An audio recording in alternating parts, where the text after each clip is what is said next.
It was the middle 90s when we moved to the Dallas area. And in that arena, there was a really powerful cultural shift going on in a lot of ways. But there was also a mini plague, I would say, known as black mold.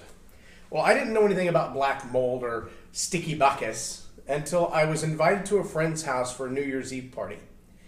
And I remember driving through this part of town, and I had worked with this person. I knew this person was a great salesperson. She was really good at what she did.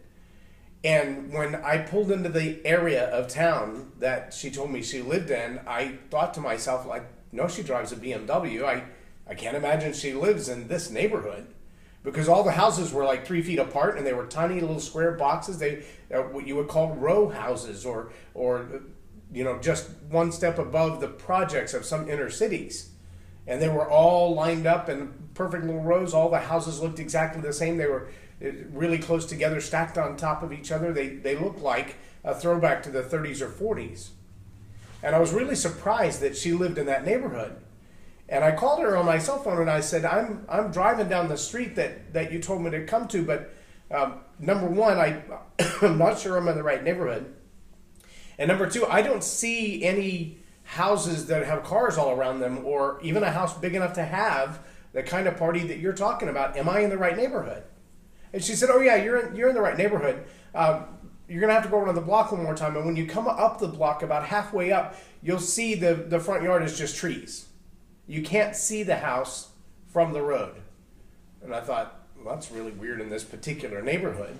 So I turned and I pulled into the driveway. And as I pulled up to the house, there is this gorgeous 2-story ranch style with wraparound balconies, upper and lower level, giant ceiling fans on the outside balcony that overhang the back porch, and winding stairs, and a balcony inside overlooking the living area with floor-to-ceiling 2-story windows on the back side of the house. It was beautiful. And the house was really, really out of place for this neighborhood. It was like someone had taken this multi-million-dollar home and just stuck it there. And I thought, that is so weird. Who would do that? Certainly, there's a story behind it. And so as I asked about the house and how did that house get in this neighborhood, they told me a story of black mold.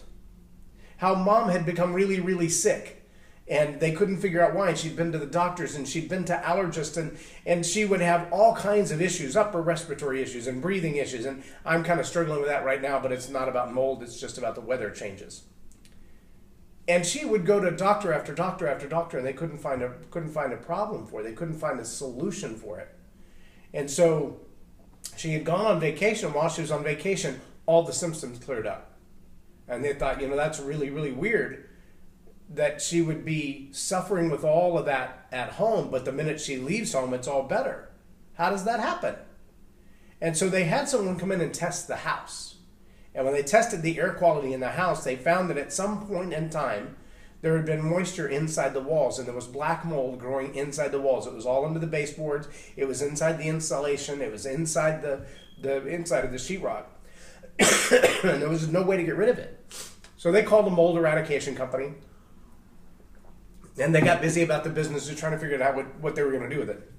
As it turns out, the cost to eradicate the mold from the house was worth more than the house. Not only that, but it was actually in the foundation of the concrete, and they couldn't get it out of the foundation without ripping up the foundation, which means there's no place for the house now. And so after a lengthy conversation with builders and adjusters and inspectors and insurance people, they finally decided the best course of action was to raise the house. And by raise, I don't mean lift it up. I mean, they leveled it. They scraped down into the dirt under the house, took the house, took the foundation, took the dirt that was under the house, and took it all away, and left a giant vacant lot in the middle of this neighborhood.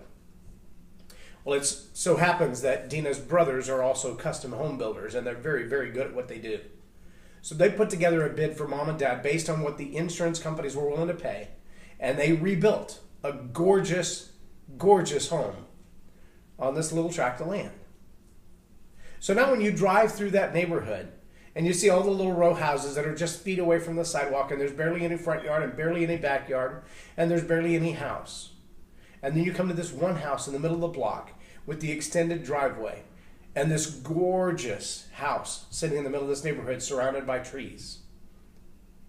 You have to realize that the only reason that that beautiful house is there is because first there was a tragedy.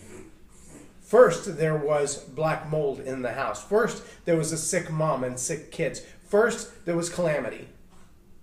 And the opportunity came to eradicate calamity and build beauty. Now, if you've made it this far in this study with me, we're on video number 7. We're in chapter number 7 of Live a More Excellent Life. And our chapter this week is called Rebuilding, Embracing the Needed Change. And this chapter is really, really short. It's only 3 or 4 pages. But it's really some powerful stuff. And part of the reason is because what it takes to change is not only acknowledging that you have problems, which we've kind of been talking about, the ruts and the bad habits and the things that we do that lead us into unproductive results rather than just not so good. I mean, the habits that are really destroying our lives, not just not making them better. The future begins when we tear down the walls that keep us in the past. We must be thankful for those who walked through the pain and helped us to see the way out. There are probably some places in your life that you're going to have to be really honest about. There are some things in your life, like that house filled with mold, that are the result of some long-term problems. These are not things that happened overnight. These are not ideas that you came up with a couple of days ago. These may even be things that you had nothing to do with. We'll talk about that a little bit later too, about being a victim and what do you do about being a victim.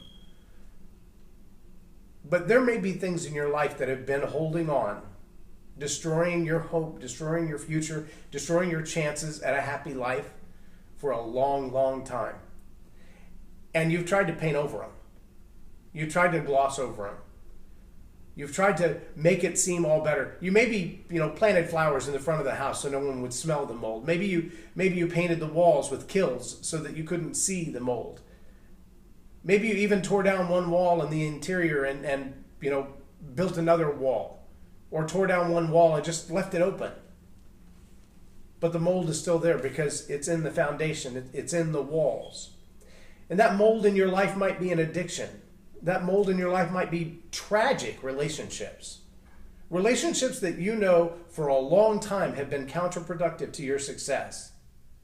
But there's a comfort even in having that one person that every time you see them, they call you a loser. Every time you're around them, they are jealous of your successes. They mock you for anything that you might accomplish. They poke at you for every time that you failed or made a mistake. All they want to do is make your life worse. Not because they really want your life to be worse, but because they're so pitiful in their own life. They feel like the only way to feel successful is to drag you down with them. Maybe you have those habits in your job. That 15-minute coffee break becomes a 30-minute conversation, or you thought you were just going to go downstairs and grab a cup of coffee or go to the break room and grab a cup of coffee, but while you were there you checked your Facebook and now it's 45 minutes later and you're not back at your desk yet. Maybe you thought it was going to be a 5-minute phone call with your brother, your sister, your cousin on the phone, and it turned into an hour. Well, those are not work habits that are conducive to great success. You've got to be productive while you're at work. You've got to do the things at work while you're at work. Those are pretty deep habits, though. And if they become the nature of who you are, they will become the reputation of who you are. And those can't be painted over, surrounded with flowers, re-landscaped. Curb appeal will not change them. You've got to rip the foundation out of the ground. If you've got habits and mistakes and bad ways of conducting yourself, bad ways of handling money, bad ways of handling relationships, bad ways of handling your diet, bad ways of handling your study habits, if those are already in your nature, you can't just paint them another color and expect them to go away. You also can't paint them another color and expect them not to have deep and lasting impact. Because It doesn't matter what color you paint a bad habit, it's still going to have consequences. And you've got to own that problem. Even if someone else started it, even if you're addicted because your parents were addicted, or you're addicted because your friend got you turned on to whatever. Those things are true and relevant. But today, if you want to be free from that stuff, if you want to live a more excellent life, if you want the quality of your life to be escalated, you've got to stop blaming and start owning. You've got to realize that both responsibility and authority are here. They're with you. But responsibility and authority come together. They are equal sides. They are opposite sides. You have no authority to change your life unless you take responsibility to change your life. You have no authority to kick a friend out of your life until you take responsibility for the friends that are in your life. You have no authority to start over until you take responsibility for your failure. Now, I also want you to understand that's a double-edged sword. And here's what I mean by that. Many of us can look in the mirror and easily say, and I've had this challenge most of my life, I can easily look in the mirror and say, you're a loser. And in a heartbeat, I can come up with a list of the reasons that I am not the man that I want to be, that I'm not the father that I want to be, that I'm not the husband that I want to be, that I'm not the businessman that I want to be, that I'm not the speaker that I want to be. I could give you a list in a heartbeat of all the things that are wrong with me. What I have a real hard time with is confidently listing the things that are right with me. Do you struggle with that? That's a hard challenge. But if you're going to own your failures, if you're going to own the responsibility for your failures, if you're going to own the responsibility and the authority for your failures, you've got to own your successes and own the responsibility for your successes and own the responsibility and the authority for your successes. Now, sometimes we find that to be prideful. Be careful with that. If you become so arrogant in your tiny successes that you become unrealistic in your failures, you're going to have a bigger problem than you have now. If you become so arrogant in your successes that you begin to compare yourself with others, you're going to have a bigger problem than you have now. You've got to both be humble enough to say, inside, I did it. I did that right. I won. Yes. Without running around and telling the whole world I won. You've got to be confident enough to be able to check it off and go, I wanted to lose 20 pounds. Check. I won 20 pounds. Yay, me. Now don't go celebrate with an ice cream sundae. But you've got to be able to acknowledge those things that you've won at, those successes that you've won at, as well as acknowledging the failures that you made. What I'm challenging you to do in this rebuild phase is actually start to take note of both sides of the ledger. What have I done right and what have I done wrong? What am I still losing at? What habit is still kicking my butt? And which ones have I mastered? If you don't have a journal, go get one yesterday. If you don't have someone to talk to, get a head of lettuce. We talked about this. It's cheaper than a Wilson, a volleyball, but you can destroy it. You can scream at it, yell it, kick it across the room. I remember the first time I spoke at Trinity High School. I walked into the cafeteria to introduce myself to the teacher corps and the mentors for that year. And I had brought a head of lettuce with me. And I used this demonstration because it's so powerful in our human relationships. And so I had my head of lettuce, I left it at my seat, and I stood up and introduced myself in just some very vague ways. And then I walked over to one of the teachers that I'd never met before. She had no idea who I was. I had no idea who she was. And in a very fake and actor-like way, I just went off on her. I made up all kinds of horrible stuff. In a matter of about 30 seconds, she was almost in tears. How dare you act like that? How dare you talk to my children like that? I can't believe... Now, every teacher has felt this realistically, felt a parent just go off on them. And we all know with all the acid levels in our stomach and the stress and the tension in our neck and the feelings in our face that come with being yelled at, derided, and abused verbally by someone else. And she felt that. And the whole room went, dead silent. And then I stopped for a minute. I grabbed my head of lettuce.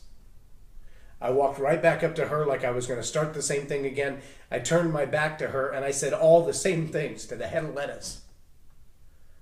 And then I punched it a couple of times. And the whole crowd laughed. And then I punted it across the room. And the whole crowd cheered. And when they quieted down, I said, why can't we teach our young people not to rip their friends to shreds? Not to yell at their parents, not to yell at their teachers, but to yell at a head of lettuce? You're going to have those moments as you're facing these challenges in your life that you're going to want to just let it go, that you're going to want to have it out with somebody. I'm going to caution you now, don't make that your spouse. Don't make that your children. Don't make that your co-workers or your friends or your family. None of them deserve it. But you need to do it. If you need to stock up on a dozen heads of lettuce, put them in the crisper in the refrigerator and take one out each morning and have it out. All of the things that are going wrong in your life, all the things that are going right in your life, you and your lettuce can get over it. And when you're done, you can smash it up and make a salad out of it. So buy some ranch dressing to go with all those heads of lettuce. But if you're not willing to have it out, to take responsibility, to look in the mirror and go, you're the reason I'm fat. That sounds mean, doesn't it? But I don't want to point at somebody else and say, you're the reason I'm fat. I'm the reason I'm fat. No one puts a fork in my mouth. That's me. No one refuses to exercise. That's me. I have to own that. And so do you. You're the reason you have no money in savings account. I'm the reason I have no money in my savings account. You're the reason you haven't studied all the books that you want to study. I'm the reason I haven't studied all the books that I want to study. You're the reason you haven't gotten a raise. I'm the reason I haven't gotten a raise. Don't blame it on somebody else. Because when you do that, when you give responsibility for somebody else, for responsibility for your life to someone else, you give them authority as well. Own it, even if it's uncomfortable. Own it, even if it makes you mad. Own it. Even if it makes you miserable when you look at yourself in the mirror and you go, I am the reason I'm fat. It's me. Sure, there might be some genetics in that, but those genetics didn't put a fork in my mouth. I did. If you're not willing to take that responsibility, then you also will not have that authority. If you want change in your life, you have to rebuild it. You've got to start with the simple things that you can become very, very good at. So in this chapter, I recommend that you apply personal pressure to the challenges in your own life. It's you. It's about you. Nobody else. Nobody else has the authority to change your life. You do. And I don't care if you're sitting in a prison cell or sitting in the windowed office at the top of the Trump Tower. You have the responsibility for your life, and you have the authority to change it. And no one else will, because no one else can. It's you. It's just you.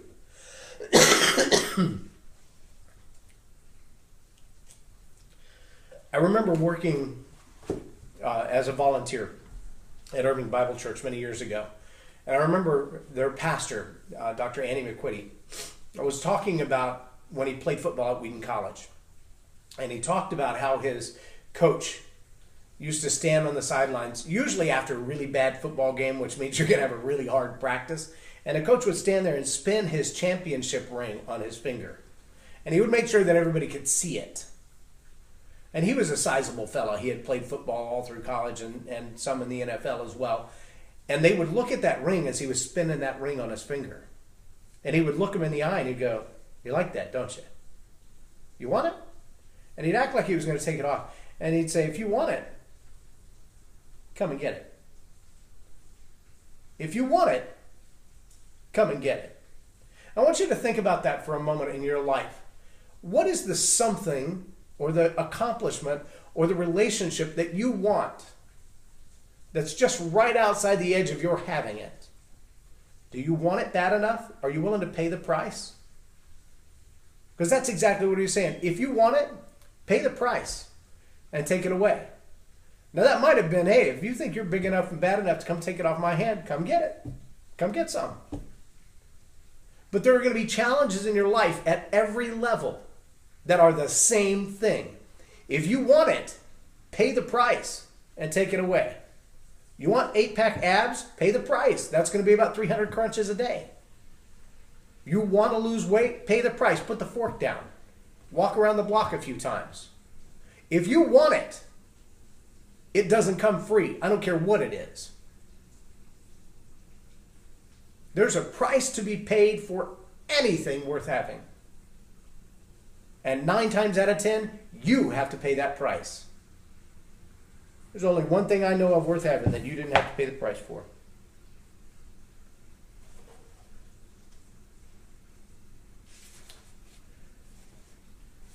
This particular part I want to read to you. When you're looking at yourself in the mirror, who do you see? Do you see a failure, a victim, a loser? Or do you see a pilgrim, a hunter, a pioneer who has set out on an adventure to find a more excellent life and endure some battles along the way? If you can picture the latter, you can celebrate the scars. You will find yourself a new circle of friends when you start to take responsibility for your own life, because you'll begin to expect it of others. Acknowledge that.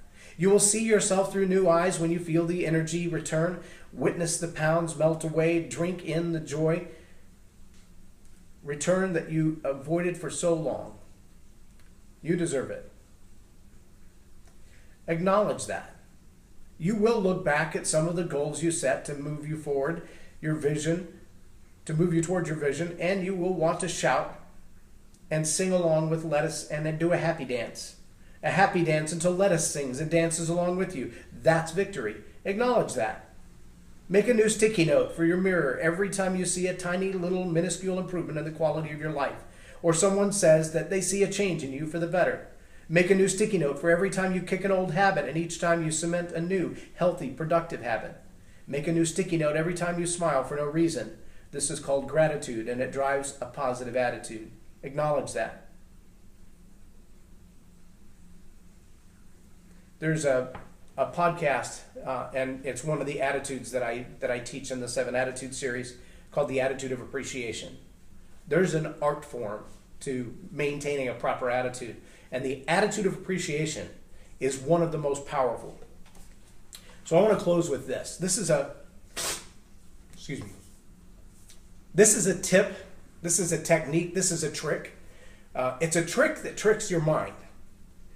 But at the same time it's tricking your mind, it's building relationships. Remember I said that if you have a win and an accomplishment and a success, you've got to take credit for that. You've got to take ownership of that. Because in the same way that you give away, by blaming, the responsibility for the failures in your life, you give away authority. If you give away the responsibilities for the successes in your life, you also give away authority, which is a powerful reciprocator. Now, I want you to take credit for the successes in your life when you can look at it and go, I have accomplished this weight loss goal, this educational goal, this career goal, this relational goal. I want you to take credit for those. I want you to put sticky notes all over your mirrors. I want it written down in your journals. I want it written in the edges of the book. I want it all over the place. But I also want you to take a moment and step back. I want you to go buy some thank you cards. Now, not just the cheap little box of 50 for $1 kind of thank you cards that you get at the Everything's a Dollar store. I want you to invest in some thank you cards that represent you. That when people see them, they go, oh, you got one of those. Wow. A thank you card like people's Christmas cards that they put up all on the mantle and let people know that they've been loved by a lot of people. That kind of thank you card. A thank you card that someone would be proud to stick on their cubicle at work, to carry around in their book with them everywhere they go, to stick in their briefcase or their purse and never let it go. That kind of thank you card. I want you to invest in 50 of those thank you cards. That's just the start. 50 is the first round. And then I want you to look at the failures and successes in your life. And I want you to write a thank you card, a heartfelt thank you card. And not a, wow, I really like your hair kind of thank you card, but I couldn't have made it through this journey in my life without you kind of a thank you card. And give some credit to the people who have fought through with you. If Dina's parents had found mold in their house and knew they had to tear it down but didn't have someone coming behind them to rebuild it, they wouldn't have anything. They could have taken the insurance money and reinvested in another house just like the one that was there. But because they had sons who were in the business, who were able to manage that investment, they came out with a whole lot more than they bargained for. There's a lot of gratitude owed there. There's a lot of wisdom and knowledge that went into that accomplishment. When you look back at your life and your personal life, you're the mansion in the projects. When you're the one that stands out and everybody looks at you and goes, wow, look at you. You are not the same you that I recognize. That's not the person I knew. You're not the guy I grew up with. When that begins to take place in your life, understand you didn't do this alone. You might think you did, but you didn't. And it's time to grab some of those thank you cards and say thank you. A personal, heartfelt, devoted, committed, realistic thank you. A thank you that causes you to hurt when you give it away. That's called a sacrifice. You want to sacrifice some of yourself in that thank you card. You want to give a little bit more than what it cost them to give it to you. You want to give back a greater appreciation than the gift you received. If you will begin to do that, you're going to find in your life, in every relationship, if you'll give back a little more than you received, you're going to find some very powerful changes in your relationships and a whole different attitude about the way you look at life. That one change will cause certain friends to be magnetized to you and other friends to walk away. And the people who will be attracted to you when you live a life of gratitude will be an entirely different group of friends. And it'll hurt to see some of the others go, but only for a while. If you want your life to be better, it is a price you'll have to pay. If you want it, pay the price. Come and get it. A better life is yours to be had. Be grateful for those people who walked through this challenge with you. Be grateful for those who have helped you rebuild from the ground up, to start over, to master those habits. Be grateful. Take responsibility and take authority. Whatever's next for you, it's on you. I made me fat. Nobody else did. I can make me thin again. Nobody else can. You have to take that same responsibility in your life if you want the authority to do it.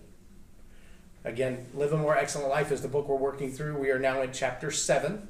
This is video number 7. If you don't have the book, you can find it on Amazon.com. I encourage you to do that. If you don't have a vision for your life, the Insuperable Vision Workshop is a 2 CD audio set. It is available on Facebook in the shop. If you go to Tell It Like It Is, just type in Tell It Like It Is in your search bar on Facebook. And then when you get to the page on the left side, you'll see Shop. Click on that and you can order it right there. I really appreciate the time that you've spent with me this morning. I hope it's been an investment in your life, in the quality of your life, and in your future. And I really, more than anything else, I hope that you have the opportunity and will take the chance to live a more excellent life. I am J. Loren Norris, and you've been watching Tell It Like It Is TV. Have a blessed day.